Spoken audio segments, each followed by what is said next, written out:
Well, I want to thank you very much. This is a beautiful place. I've been here many times, going to high school, not so far away. A good place. Also, a military academy, not quite of this distinction, but it was a lot of fun for me. And I just want to say hello, cadets. And on behalf of our entire nation, let me begin by saying congratulations to the West Point class of 2025. You are winners, every single one of you. Thank you.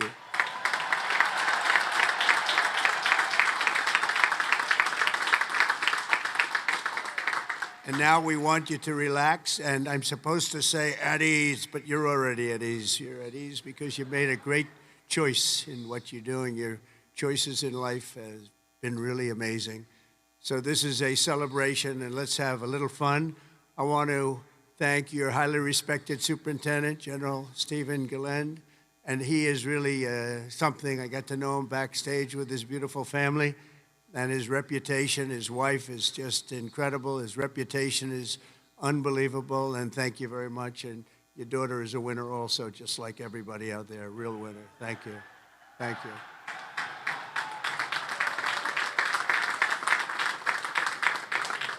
I also want to thank your Commandant General R.J. Garcia, Secretary of the Army Dan Driscoll, Army Chief of Staff General Randy George, Senator Ashley Moody, Representatives Steve Womack, Bill Huizenga, Pat Ryan, Mark Green, Keith Self, Acting U.S. Attorney Alina Habba, and very much just all of the friends. We have a lot of friends in the audience today, and I just want to thank them all for being here. We have a tremendous amount of my friends. They wanted to come up, and they wanted to watch this ceremony, and they wanted to watch you much more so than me. So I just want to thank so many people are here. Over the past 4 years, an extraordinary group of professors, teachers, coaches, leaders, and warriors have transformed this class of cadets into an exceptional group of scholars and soldiers. And so let's give the entire group, the entire West Point faculty, the staff, for their incredible love of you and outstanding devotion to the Corps. Let's give them a little hand.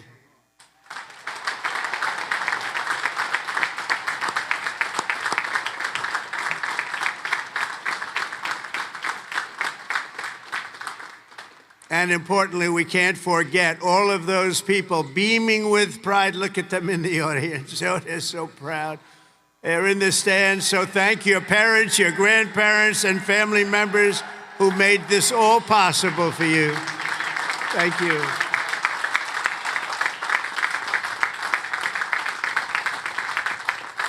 And I think they must have done something right based on what I'm looking at. America loves our military moms and dads. Nearly 1/3 of the cadets graduating today are themselves the children of veterans.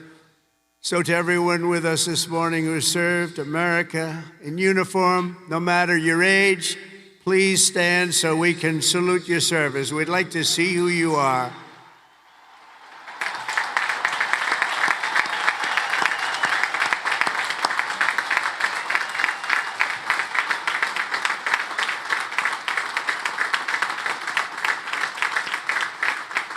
Congratulations. Great job. Every cadet on the field before me should savor this morning, because this is a day that you will never, ever forget. In a few moments, you'll become graduates of the most elite and storied military academy in human history, and you will become officers in the greatest and most powerful army the world has ever known.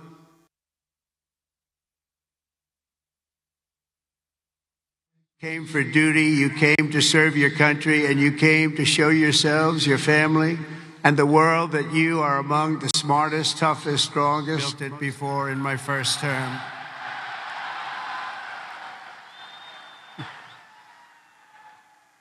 Your experience here at West Point has been anything but easy, but you do not come to the U.S. Military Academy for the word easy. You came for excellence, you came for duty, you came to serve your country, and you came to show yourselves, your family, and the world that you are among the smartest, toughest, strongest, most lethal warriors ever to walk on this planet.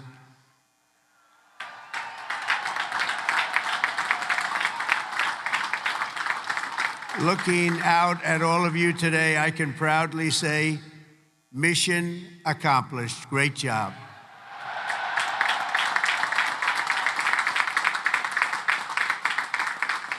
But now you have to go on. You have to forget that, because now you have another. It's a sad thing, isn't it? You know, you can't rest on your laurels no matter what.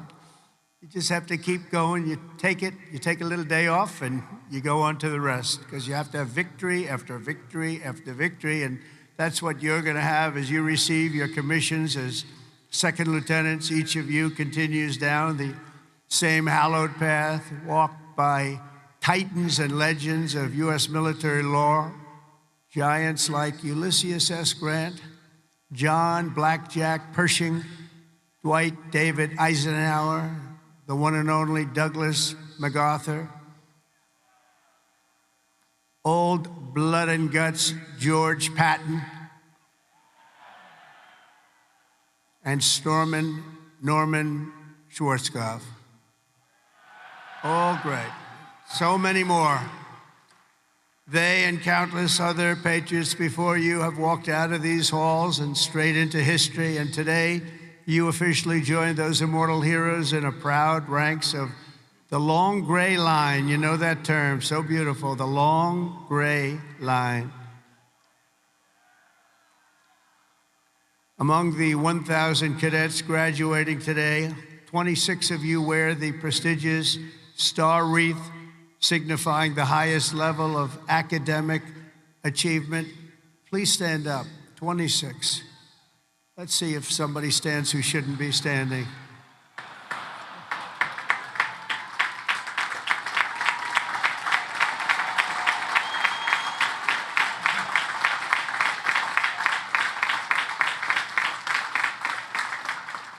Congratulations, that's a big honor.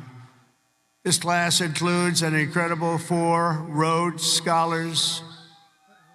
Stand up, please, 4.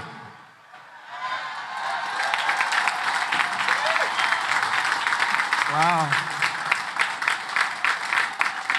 That's tied for the most of any West Point class since 1959. That's great. 4. Congratulations. Boy, oh boy, oh boy. I want to bring them right to the Oval Office. I don't want to have them go too far away from me. 8 cadets here today took on the challenge of designing their own hypersonic rocket. Oh, we can use you. We're building them right now. You know, we had ours stolen. We are the designer of it. We had it stolen during the Obama administration. They stole it. You know who stole it? The Russians stole it. Something bad happened. But we're the designer of it, and we're now building them, and lots of them.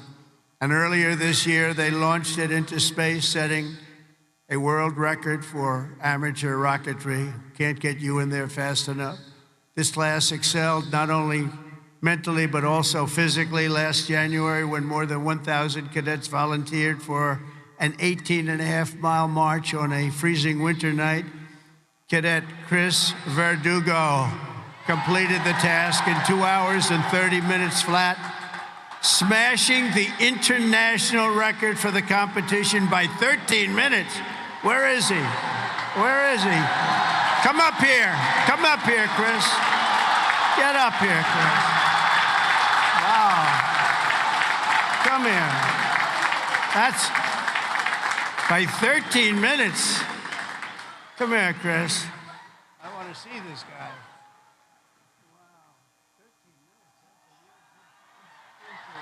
Say something. Come here. Come here.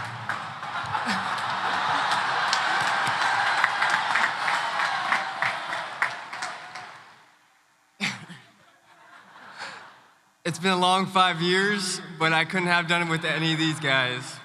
Love you guys all. Thank you. Wow.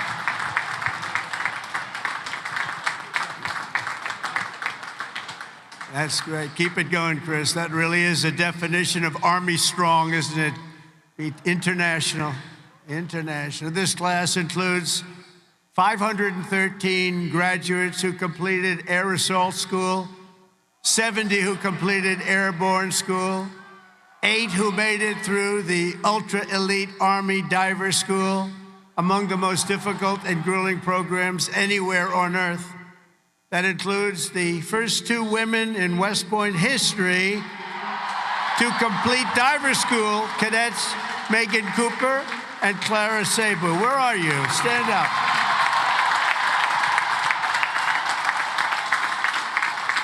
Where are they? Wow, great job. That is not easy. Congratulations, Megan, Clara. That's a job well done. Fantastic. Thank you very much. Some of you achieved a different kind of distinction here at the Academy, including 7 Century Men who completed 100 hours of marching for disciplinary, infractions. No, don't tell me I'm doing this. Oh, I'm so sorry. Would you like to stand up? I don't know.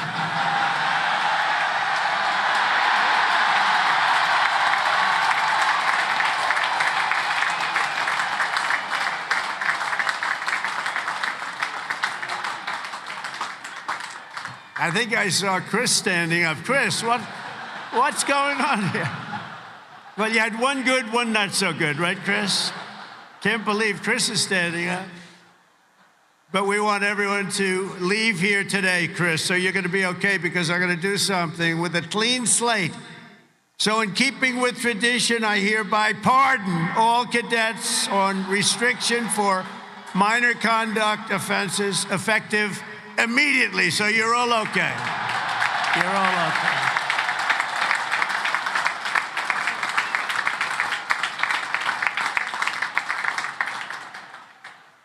The class of 2025 has a lot to be proud of, including your first-rate athletes and athletics. You are something. I've been watching, too. I love the sports stuff. What you've done is pretty amazing. Last year, for the first time ever, Army lacrosse became the #1 ranked men's lacrosse team in the entire country. Think of that. Those of you on the team, stand. That's a big honor. Stand.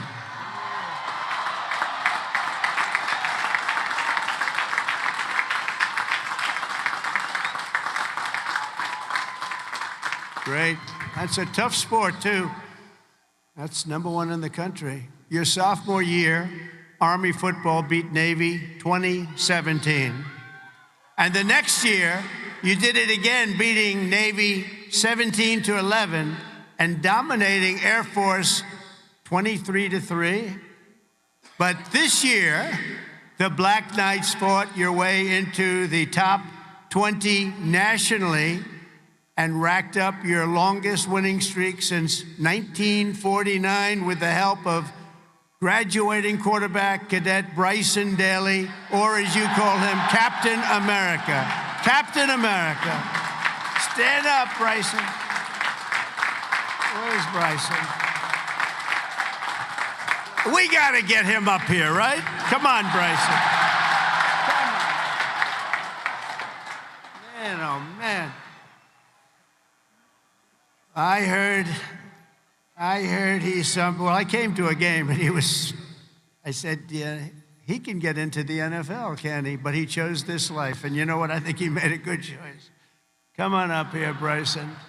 Come on up. Wow.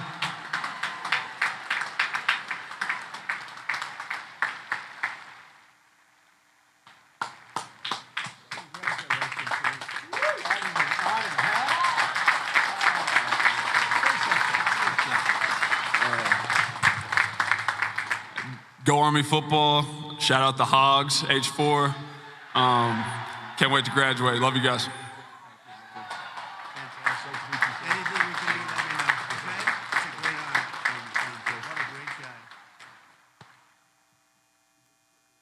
Well, I just tapped his shoulders like I hit a piece of steel. Guy's in good shape. There's a reason, you know, there's always a reason for success. Thank you, Bryson. At a time when other top college quarterbacks were thinking about going pro, Bryson's mind was on something else. As he told an interviewer earlier this year, I'm focused on my career as an infantry officer. That's what he wants to do. So, Bryson, you did the right thing, and that's service at its finest. Thanks, Bryson. That's amazing. He's an amazing guy with an amazing team. Each of you on the field today is among the most talented members of your generation. You could have done anything you wanted. You could have gone anywhere. You could have gone to any school. This is one of the hardest schools to get into. And writing your own ticket to top jobs on Wall Street or Silicon Valley wouldn't be bad, but I think what you're doing is better. Instead of sports teams and spreadsheets and software, you chose a life of service, very important service, instead of stock options. And I do that stuff. It's sort of boring. Honestly, compared to what you're doing, it's real boring. You chose honor and you chose sacrifice. And instead of business suits and dress shoes, you chose muddy boots and fatigues, keeping yourself in shape. Because West Point cadets don't just have the brightest minds, you also have the bravest hearts and the noblest souls. You're amazing people. I could not be more proud to serve you as your commander-in-chief, and our country is doing well. We've turned it around very quickly. We've turned it around.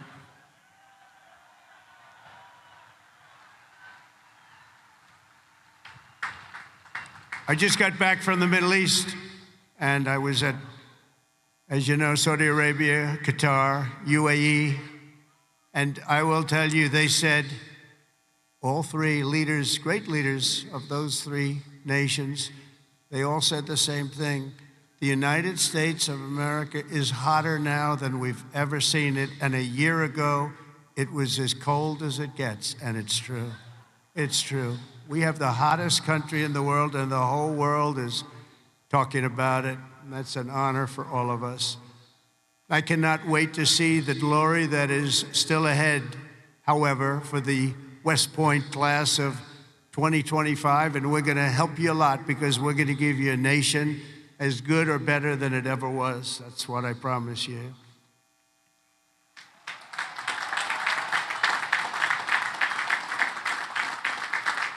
All the victories that you've had together on these grounds will soon pale in comparison to the momentous deeds that you'll perform on the mission you're accepting today. And as a future leader of America's Army, and we have that Army geared up, we have ordered, you know, we just went $1 trillion military budget, General. Do you know that? $1 trillion. Some people say, could you cut it back? I said, I'm not cutting 10 cents. There's another thing we can cut. We can cut plenty of others. Right, Dan? We can cut plenty of other things. And you have a good man in Dan, too, General. I think you're going to find that. It's a very different warfare out there today. Now they've introduced a thing called drone. A drone is a little bit different. It makes you have to go back and learn a whole new form of warfare, and you're going to do it better than anybody else. There won't be anybody close. Generation after generation, the men and women of the Army have done whatever it takes to defend our flag, pouring out their blood onto the fields of battle all over the world. And all over the world, you're respected like nobody is respected. Our soldiers have sprinted through storms of bullets, clouds of shrapnel, slogged through miles of dirt and oceans of sand, scaled towering cliffs of jagged rock. And time again, the American soldier has charged into the fires of hell and sent the devil racing in full retreat.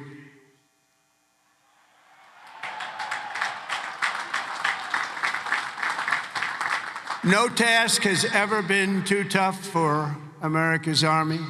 And now that 250-year legacy of glory and triumph belongs to you, the 1,000 newest officers of the greatest fighting force in the history of the world. And that's what you are, and that's what you're being thought of. Again, you are the first West Point graduates of the golden age of America. This is the golden age, I tell you. Promise. We're in a new age. This is the golden age. And you are going to lead the Army to summits of greatness that has never reached before. And you see that. You see what's happening. You see what's going on in the world. Each of you is entering the Officer Corps at a defining moment in the Army's history. For at least 2 decades, political leaders from both parties have dragged our military into missions it was never meant to be. It wasn't meant to be. People would say, why are we doing this? Why are we wasting our time, money, and souls in some case? They sent our warriors on nation-building crusades to nations that wanted nothing to do with us, led by leaders that didn't have a clue in distant lands, while abusing our soldiers with absurd ideological experiments here and at home. All of that's ended. You know that. All of it's ended. It's ended strongly ended. They're not even allowed to think about it anymore. They subjected the armed forces to all manner of social projects and political causes while leaving our borders undefended and depleting our arsenals to fight other countries' wars. We fought for other countries' borders, but we didn't fight for our own border, but now we do, like we have never fought before, by the way. But under the Trump administration, those days are over. We're getting rid of the distractions and we're focusing our military on its core mission, crushing America's adversaries, killing America's enemies, and defending our great American flag like it has never been defended before.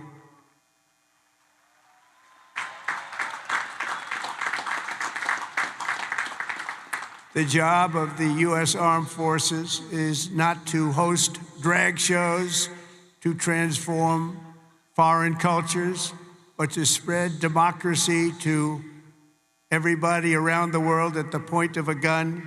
The military's job is to dominate any foe and annihilate any threat to America, anywhere, anytime, and any place.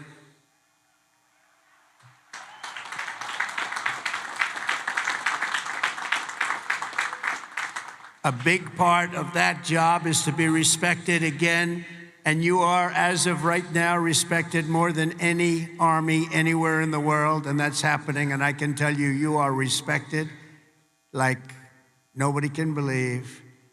As president, I am laser focused on our core national interests. My preference will always be to make peace and to seek partnership, even with countries where our differences may be profound. As you know, we're working on a lot of things right now. When I left office 4 years ago, we had no wars, we had no problems.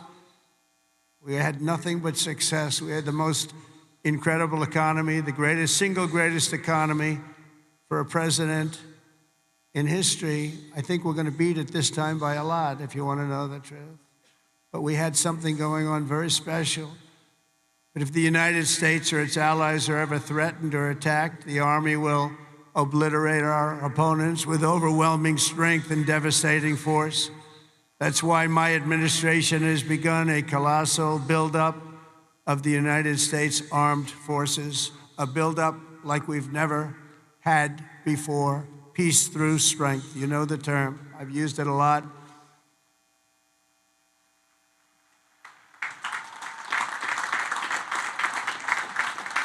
Because as much as you want to fight, I'd rather do it without having to fight. I just want to look at them and have them fold. And that's happening. That's happening. And I've approved a $1 trillion investment, and that will be, again, the largest ever in the history of our country. And we are buying you new airplanes, brand new, beautiful planes, redesigned planes, brand new planes, totally stealth planes. I hope they're stealth. I don't know. That whole stealth thing, I'm sort of wondering. You mean if we shape a wing this way, they don't see it, but the other way they see it? I'm not so sure, but that's what they tell me. We have the best tanks anywhere in the world. We're going to start shipbuilding again. We're going to start ship. We used to build a ship a day. Now we don't build them anymore. We had a lot of people that didn't know much about getting things built, but that's all I've done in my life is build. We're going to have the best missiles, we already do, drones, and much, much more. And earlier this week, I think you'll like this, I announced that we are officially building all in America, made in America, designed in America. We're the only ones that could do it because we're the only ones with the great technology. We're building the Golden Dome missile defense shield to protect our homeland and to protect West Point from attack. And it will be completed before I leave office.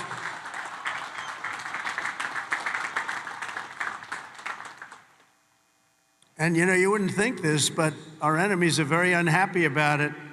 You've been hearing, you've been reading. Why are they doing that? Why? Well, we're doing it because we want to be around for a long time. That's why we're doing it. We're also restoring the fundamental principle that a central purpose of our military is to protect our own borders from invasion. Our country was invaded for the last 4 years, and they've allowed people to come into our country that shouldn't be here. Criminals walk in, no vetting, no check-in, no nothing. Where are they coming from? And they were taking people out of prisons, they were taking gang members, they were taking the mentally insane and allowing them to come in, and we're getting them out of our country. We have no choice. We're getting them out and bringing them back where they came from. Have no choice. And it's not easy. It's not easy. But hopefully the courts will allow us to continue. You know, we had the greatest election victory. This was November 5th, we won the popular vote by millions of votes. We won all 7 swing states. We won everything. We won 2,750 districts against 505. 2,750 against 505. We had a great mandate, and it gives us the right to do what we want to do to make our country great again, and that's what we're going to do. And on day one, I deployed our military to the southern border. And since that day, we've reduced the number of illegal border crossings where there used to be hundreds of thousands of people coming into our country a day. We had nobody come in the last week and a half. We were at 99.999%. 99.999, think of that. That was with the help of our military. We had one person come in, one. You know why? He got very sick. We brought him through to have him brought to a hospital. One person, and for that, please don't hold me responsible, but that's okay. They did the right thing. Gone are the days where defending every nation but our own was the primary thought. We are putting America first. We have to put America first. We have to rebuild and defend our nation. And very shortly, you're going to see a nation better than it's ever been. And you see that with the trade. For years, we've been ripped off by every nation in the world on trade. We've been ripped off at the NATO level. We've been ripped off like no country has ever been ripped off, but they don't rip us off anymore. They're not going to rip us off anymore. And you're seeing it. You have to watch what we're doing on trade. I know it's not your primary thing, but it's quite important in all fairness. But watch, you'll see what's going on.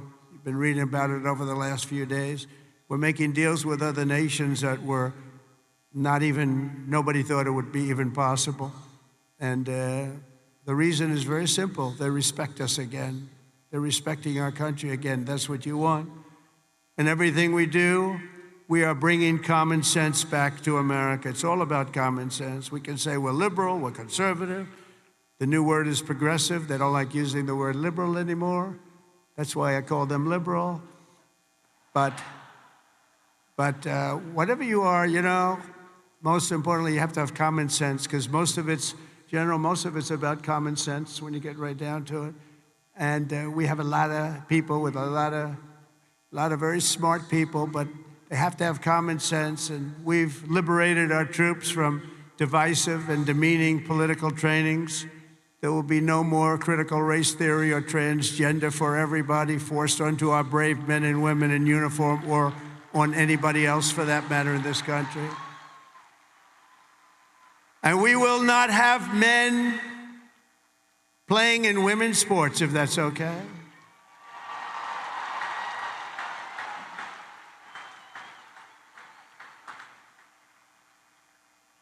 I mean, I wouldn't want to have to tackle, as an example, Bryson as a man. But I don't think a lot of women want to tackle him. I don't think so. How crazy is it? Men playing in women's sports, how crazy is it? So ridiculous, so demeaning to women. And it's over. That's over. We've ended it. And promotions and appointments will not be based on politics or identity. They'll be based on merit. We won that case in the Supreme Court of the United States. We're allowed to go back to a system of merit. We're a merit-based country again. Today, morale in the armed forces is soaring to the highest levels in many decades after years of recruiting shortfalls. So we had years and years of recruiting shortfalls. And just last year was the worst of all, the last year of the Biden administration. We couldn't get anybody to join our military. We couldn't get anybody to join our police or firefighters. We couldn't get anybody to join anything. And right now, just less than a year later, we just set a brand new peacetime recruiting record. The most people joined, and we are brimming. In fact, be careful. There's somebody going to try and take your job. Be careful. You better be good. We are brimming with confidence, and we're brimming with people. We had the best recruiting month that we've had in memory. Nobody remembers anything like it. And that's all because they have spirit now. They have spirit. They have a spirit for our country. And now everybody wants to be doing what you're doing. Think of that. So it's really a great honor, I will say. And I'm pleased to report that by next week, the Army is expected to surpass its recruiting targets for the entire year, something that hasn't happened in 28 years where we've had that. So that's pretty good.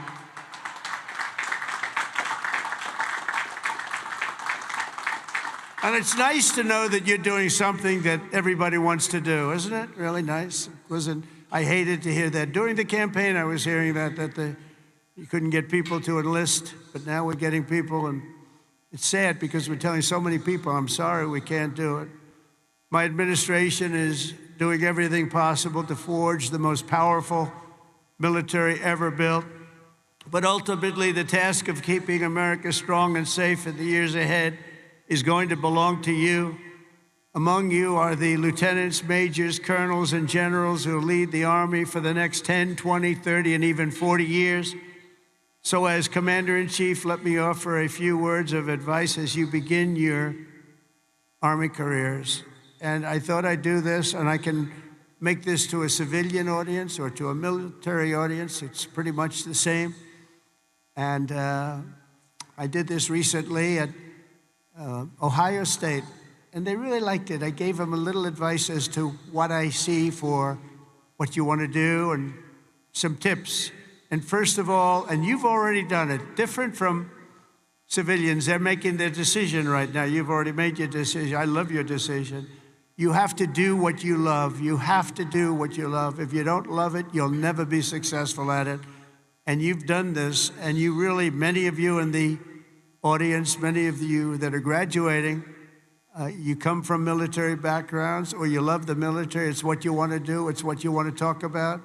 One thing I see about people that love the military, that's all they want to talk about. I'll be out to dinner, and generals, if they love their job, usually the only good ones are the ones that want to talk about it all the time. But if they talk, that's what they want to talk about. I really, very rarely see somebody who's successful that doesn't love what he or she does. You have to love what you do. In your case, the military is what you chose, and I'll tell you what, you cannot go wrong. You're going to see it too. You're going to love it more and more with time. You know, I work all the time. That's all I do is I work, whether it's politically or before that. I was a very good businessman, in case you haven't heard, really good. But I was good because I loved it. I loved it. I learned from my father a little bit. My father was a happy guy, and all he did was work. He'd work Saturdays, Sundays. He'd work all the time, and he was a happy guy. He just loved life. And I learned that. I say, you know, it makes him happy. I've seen other people that never work, and they're not happy. But you got to love it. Otherwise, you won't be successful. In the Army, there are a lot of different paths you can take. So follow your instincts and make sure that you take the path that you love, that you're doing something that you love within your military. You will be happier, and the Army will be far stronger for it. Second is to think big. Always think big.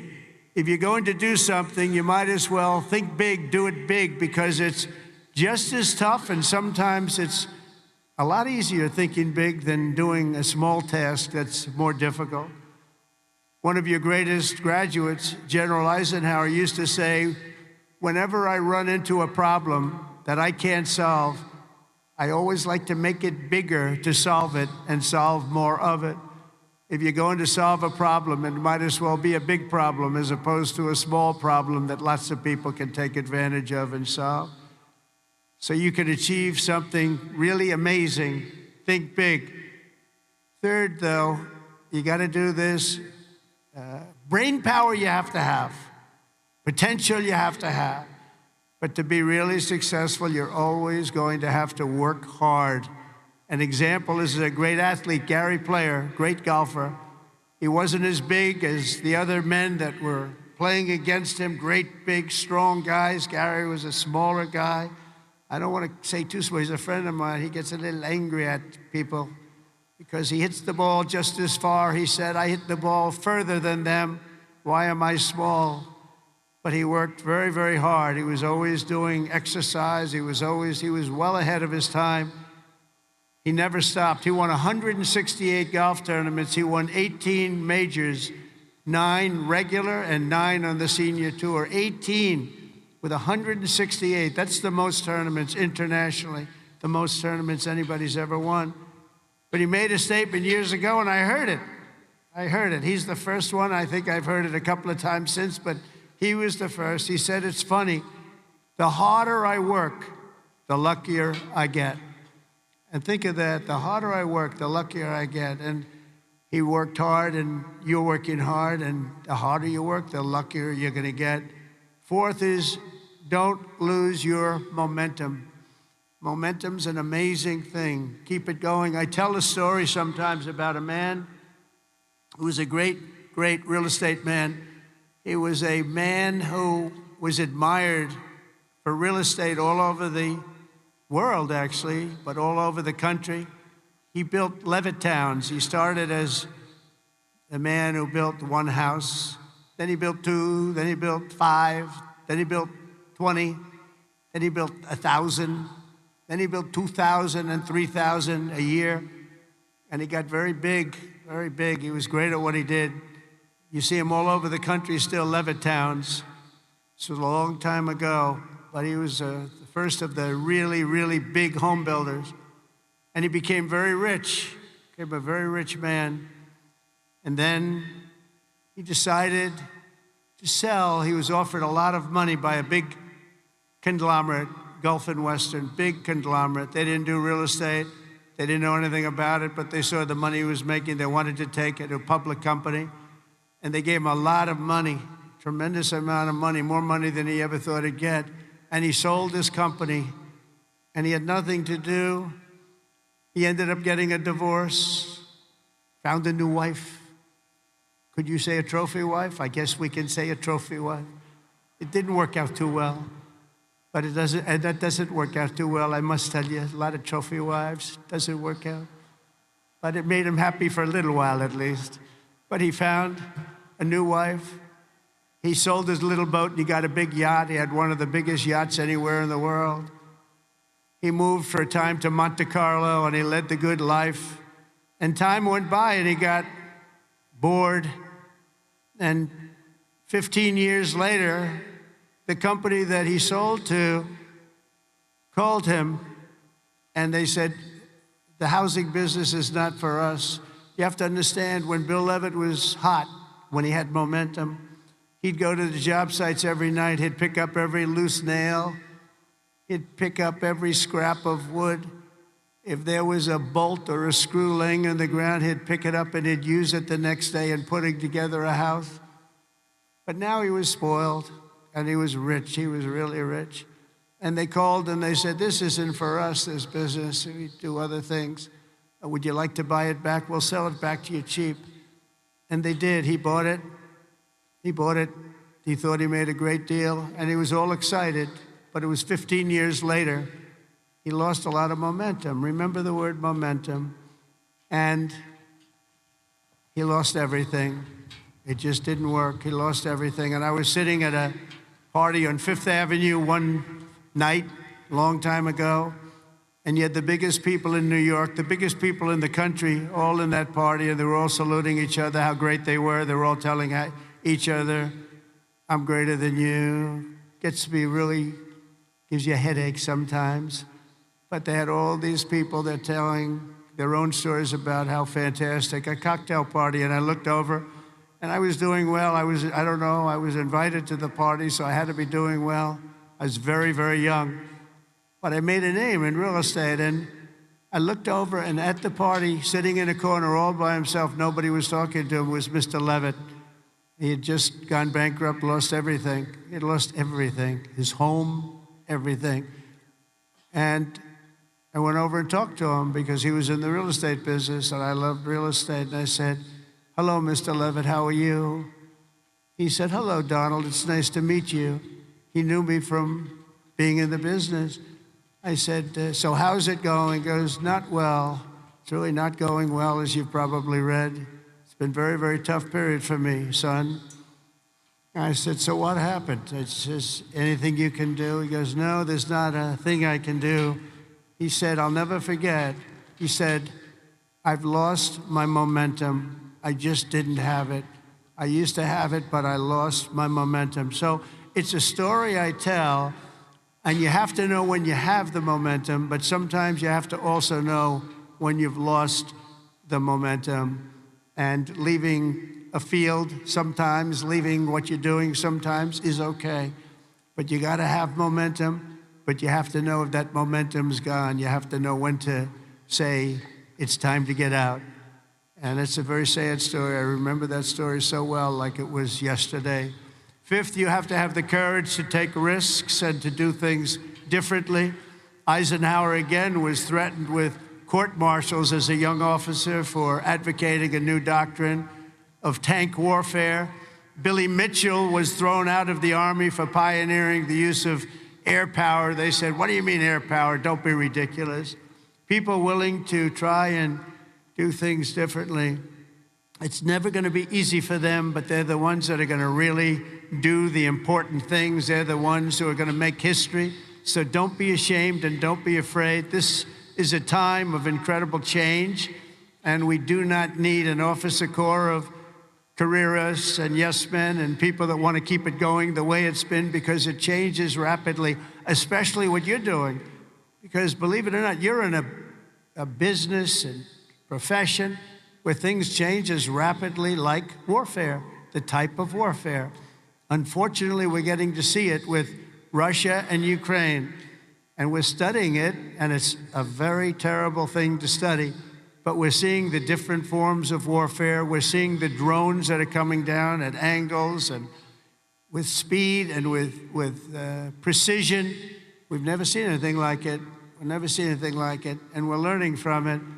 But your profession changes very rapidly. You've got to be at the top of it. You've got to be right at the head of the needle. We need patriots with guts and vision and backbone who take personal risks to ensure that America wins every single time. We want to win our battles. You know, I defeated ISIS in 3 weeks. They told me it would take 5 years. And the general that did it, you know that story, was named Raisin Cain. His name is Dan Cain, but his nickname was Raisin Cain. I said, your name is Raisin Cain. I love that. Is that a nickname?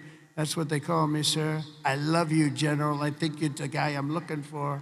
I want to know a guy named Raisin Cain, and he is now the head of the Joint Chiefs of Staff, and he's a highly respected man.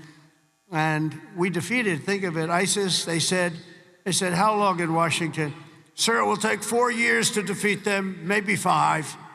And maybe we won't because they're all over the place. And then I met a man that said we can do it in 3 weeks, and he did it, 3 weeks. And that's why he's the head of the Joint Chiefs of Staff right now. And we did things that nobody thought were possible. We've had great military success. When you have the right leader and you have the right people, and we have the right people, you're going to have tremendous success. 6, never lose your faith in America and the American people, because they're always going to be there for you. I went through a very tough time with some very radicalized, sick people. And I say I was investigated more than the great, late Alphonse Capone. Alphonse Capone was a monster. He was a very hardened criminal. I went through more investigations than Alphonse Capone, and now I'm talking to you as president. Can you believe this? Can you believe it? So you got to fight hard, you got to never give up, and don't let bad people take you down. You got to take them down. Got a lot of bad people out there, and those people, you have to figure it out. But you also have a lot of great people. Finally, hold on to your culture and your traditions, because that's what makes something really great, and that's what's made the Army great, the culture and the tradition. Whether we're talking about a battalion, a business, a sports team, or even a nation, history has shown that in many ways, culture is destiny. So do not let anyone destroy the culture of winning. You have to win. Winning is a beautiful thing. Losing, not for us. It's not for us, not for anybody here. If it was, you wouldn't be here. From the earliest days of our nation, this supreme tradition of American military service has been passed down from soldier to soldier and generation to generation, and it's a beautiful thing to watch. Graduating today is Cadet Ricky McMahon, Ricky's great-grandfather. Stand up wherever you are, Ricky, because you're going to like this. Ricky's great-grandfather served in World War I. His grandfather served in World War II. And his uncle, father, and mother all graduated from West Point. Where is Ricky?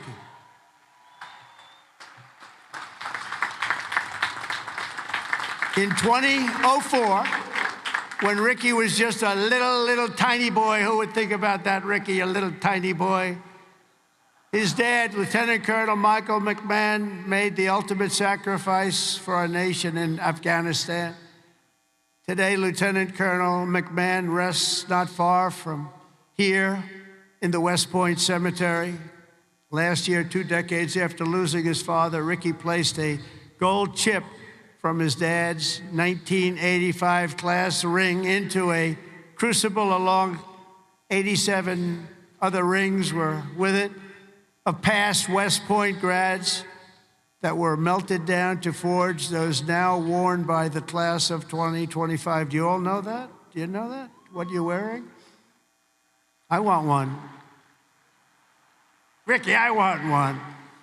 Each of you will carry Michael's memory with you always as you continue the legacy he gave you. It gave you something that would be so proud. He would be so proud. He is proud as he looks down. To Ricky and his mom, Jeanette, you embody what this place is all about. And I know Michael, he's up there. He's smiling broadly, so proud. He's so proud of you today. You know that. And he's a man that couldn't be, and he is a man that couldn't be more proud. And I want to I just love that story. And everybody's ring, they're going to remember you. They're going to remember your family. And most importantly, you're going to remember a great tradition. It's a great tradition of West Point and of winners. Thank you very much. It's great to meet you. Thank you. You can sit down. You want to come up? If you want to come up, come up. Come on up. Come on up here. That's nice. a handsome guy. They're all good looking here. I don't know what's going on. The whole crowd is beautiful. Thank you very much.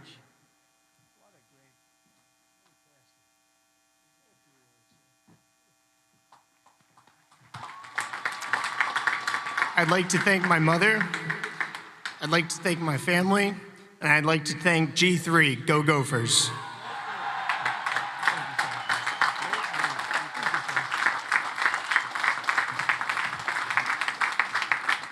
These are good-looking people, I'll tell you, General. What's going on over here?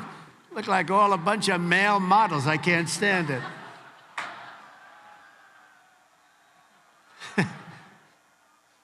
For 2.5 centuries, our republic has endured because of heroes like Michael who've laid down their lives for America, and because young people like all of you have picked up the banner of service and carried forward the flag of freedom from Lexington to Yorktown, from Gettysburg to Sicily, and from Inchon to Fallujah.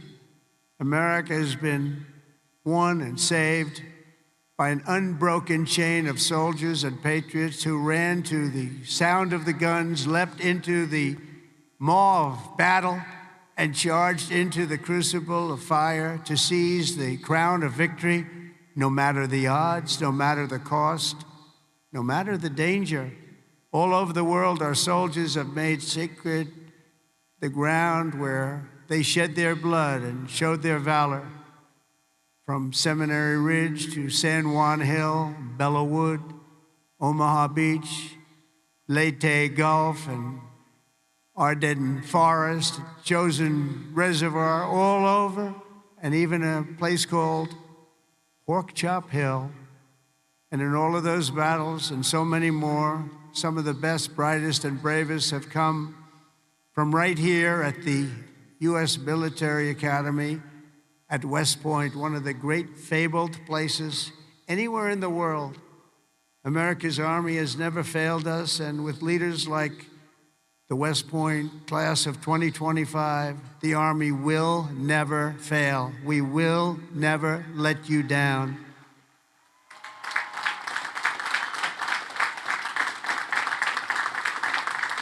And over the last week, I had the honor of speaking to the heads of many countries, and they would say, 2 weeks ago, they say the 8th, they said, "Sir, we're celebrating the victory today of World War II." And I said, "Wow, that's nice." Then I'd call another one, unrelated. "Sir, we're celebrating the victory of World War II." Then I called up the President of France on something also unrelated. He said, "Sir, we're celebrating our victory over World War II." I said, "Whoa, whoa, what have we here?" We helped them a lot. And I had this. Russia, I talked to Putin about ending that terrible war that's going on, and he said they're having a big victory march. And they did lose, in all fairness, 51 million people. But they were all celebrating. The only country that wasn't celebrating was the United States of America. And I said, "Isn't it amazing? We were the ones that won the war, and we were helped. We were helped. In some cases, we had to help them.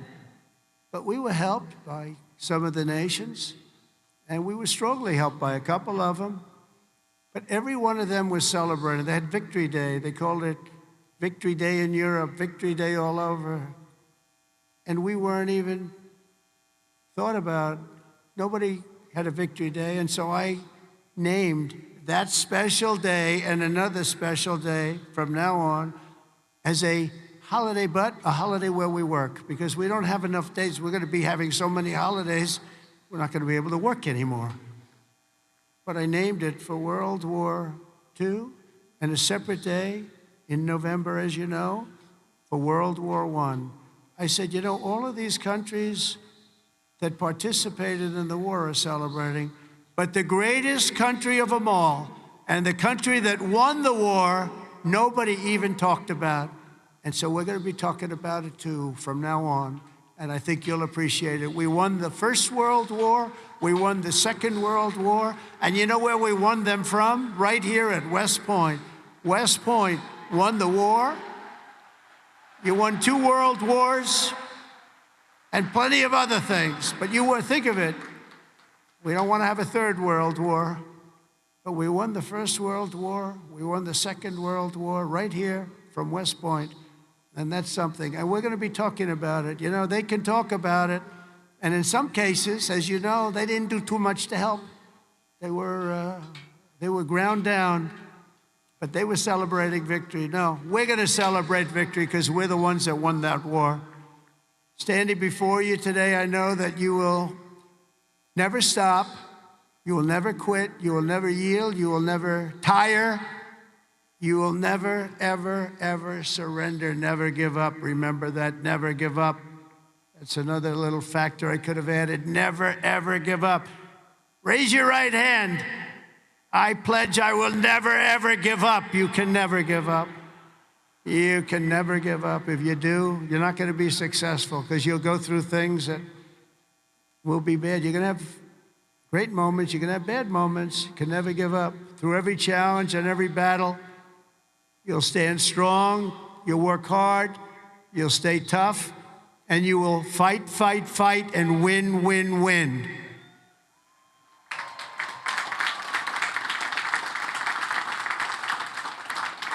So I want to just congratulate you all. I'm going back now to deal with Russia, to deal with China.